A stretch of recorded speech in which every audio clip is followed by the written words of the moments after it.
Belesh. Hopefully you are doing fine. Today is a very sad day because today is September the 19th, and only if you are Mexican or if you are close to Mexico or if you like history, you are certainly familiar with this date.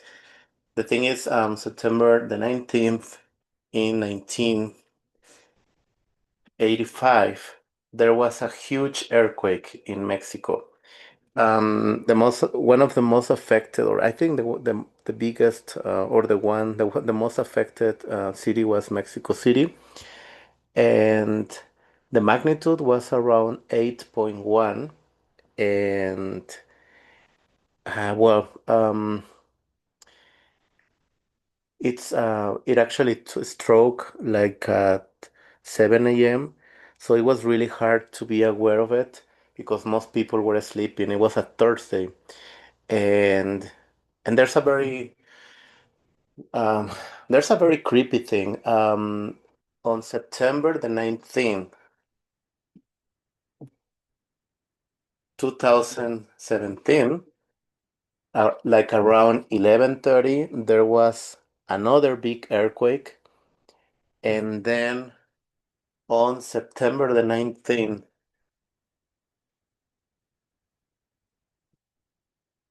2022, there was another big earthquake. So as Mexicans, this is really scary because I have no explanation for this, and I've been thinking about it all day. Um, so, well, I would like to share this concept in different languages. I just can't stop thinking of it because it's a very, I mean, I don't know if this is a coincidence. I don't know how you take it, and I will be glad to read your comments about it because, I mean, the first earthquake. I mean, these are some pictures from the first earthquake, and as you can see, it was a huge disaster. I mean. And something similar happened on 2017 and then on 2022. I even remember on 2022 there were like I mean it struck like like around 12 or 1 p.m. and then like in the following afternoon, I mean there were like I don't know like some other three earthquakes. So it was kind of I don't know, this is creepy. So I mean and anyway, so well, as you know, earthquake is a term in English.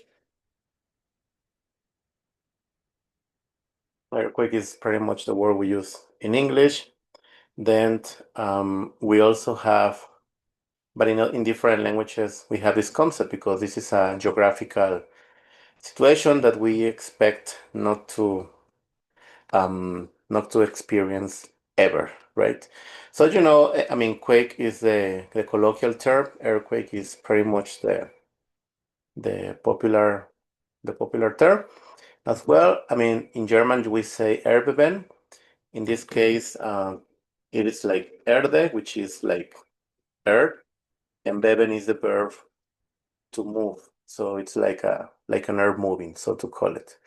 And and well, we also have in other languages, I mean, such as Netherlands, or better said, Dutch in English, um, we call it Arbeving. Again, art is like earth or Erde in German, and Bevin is like move, shake. So the composition is quite similar. Then we also have in Portuguese, I mean, terremoto. Terremoto, very similar to Spanish terremoto. I mean, in Galish as well, we also say terremoto, and let me just type it here.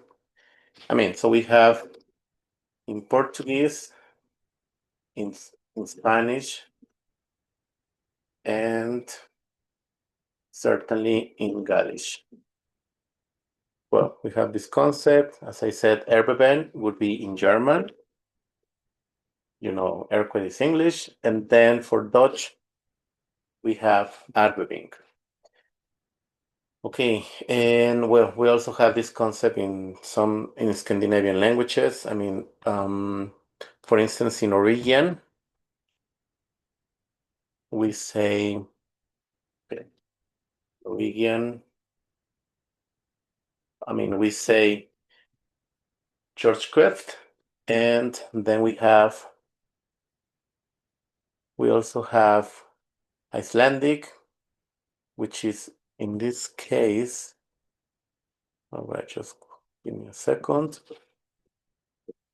In Icelandic, we say Georgekveld, and then we have.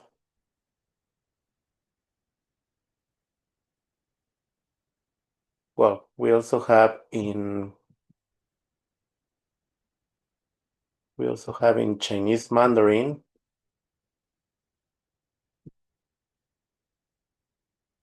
Tichen, Tichen. Then, well, in Japanese, as you know, we say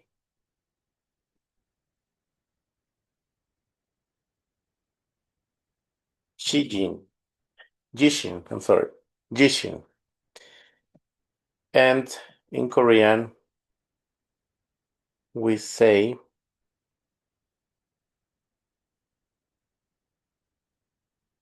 Jijin, Jijin. All right. Then, moving on, well, we also have in French, well, yeah, we have in French.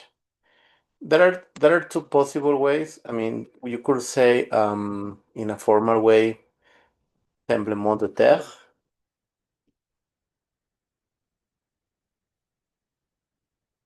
or you could also call it seism.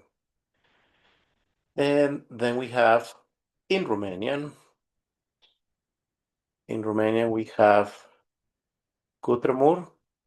You know, Romanian belongs to the Romance family, so it's related to Italian, Portuguese, Spanish, and French, etc. So Romanian, we have cutremur. Then, all right, just one second. Then we also have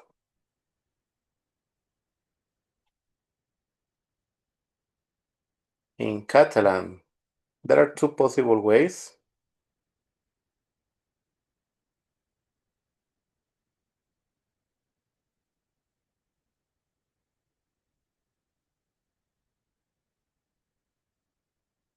I'm just gonna make some room in here because it's not enough, I think. Well, I'll just leave it here. We still have a little bit space. So in Catalan, you could say terra tremul or sisma. And then we have in Italian terremoto or sisma. In Italian, we have terremoto or sisma.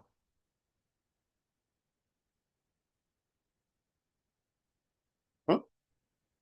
All right, I will just erase this side in order to have more space. Okay, then speaking of Slavic languages, for instance, we have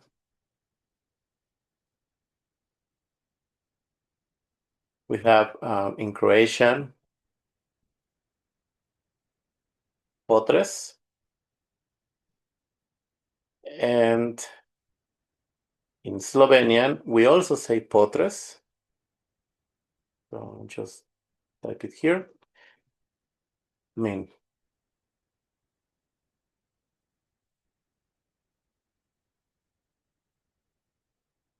I said we have Croatian and Slovenian potres. All right, then we have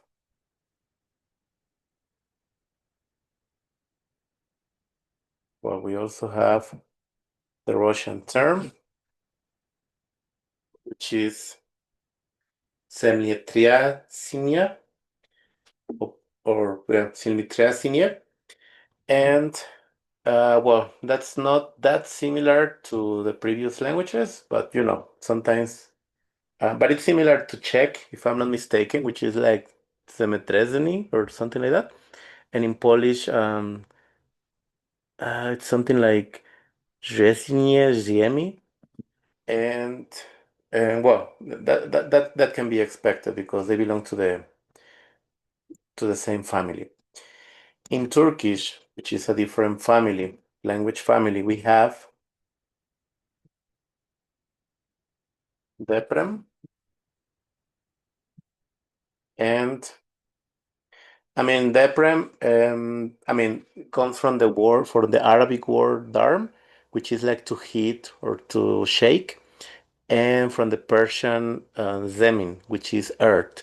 So if you combine them, it's like a hit on the earth, and therefore we have deprem. All right. Then we have in Indonesian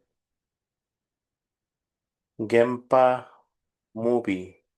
Bumi. I'm sorry. Gempa Bumi. Let me just erase this site. All right. So Gempa Bumi in Indonesian. All right. Which is in this case, I mean, Gempa is like a shake or a quake, and Bumi is earth. So Gempa Bumi is self-explanatory, right? Um, in Hungarian, we also have Foldrenges, I mean, and that's made of it's made of two words. Let me just type it first. The concept. I mean, there you go. Hungarian, we have Foldrenges. Well, in this case, I mean, Föld means earth, and Renges means shake or quake, better said. And in Finnish, even if Finnish belongs to the Uralic family like Hungarian, it's completely different. That's actually Mangeritsus. And in this case, Ma means earth. Geristus is like quake or shake or movement. Okay. All right. Then we get to the Mesoamerican languages, um, which is, for instance, in Yucatec Maya, Jambalum, right? Jambalum. In this case, I mean, Jambal. Jambal is like how can I put it? Jambal is like vibration, yeah, like a vibration, and Luum is earth, so it's the vibration of the earth. It's self-explanatory as well. In Purépecha, which is an isolated language spoken in Michoacán mostly, we have the verb.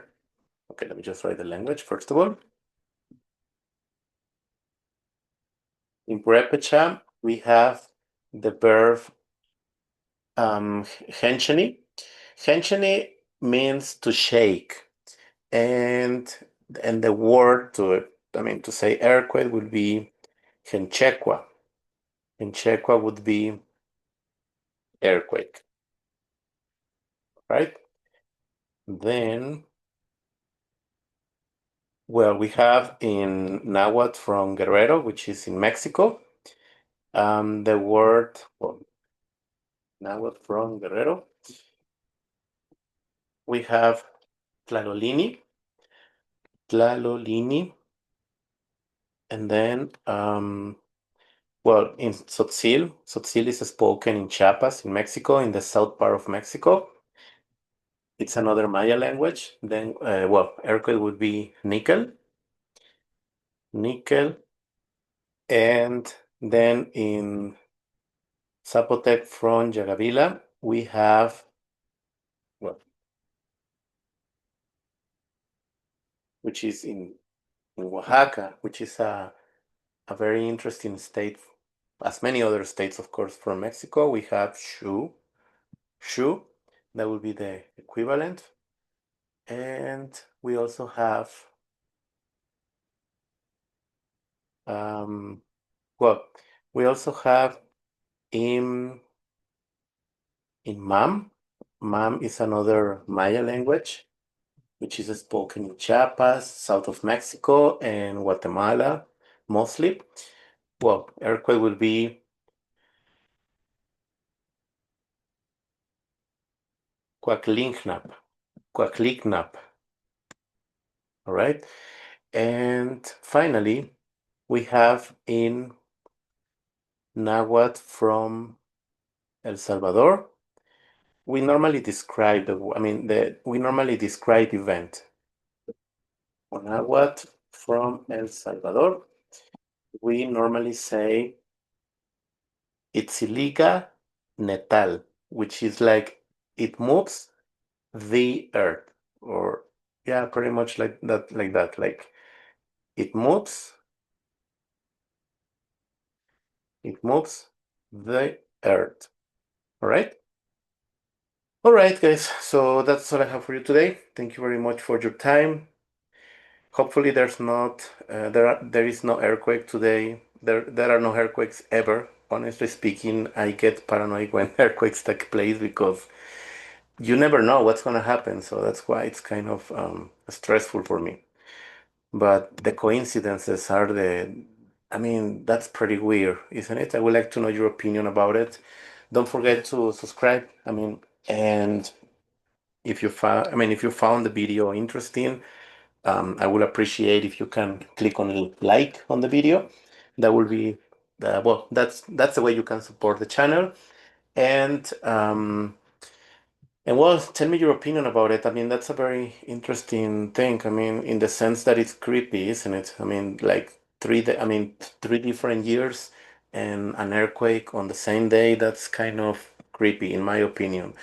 I don't know. I don't know if it's a coincidence. I really don't know. I mean, but it would be nice to read your opinions about it.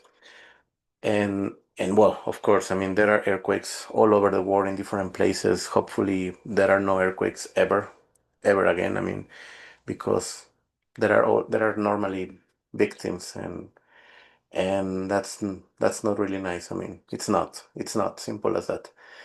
Um, all right, guys. So thank you very much. I'll see you in the next episode. Kanantaba.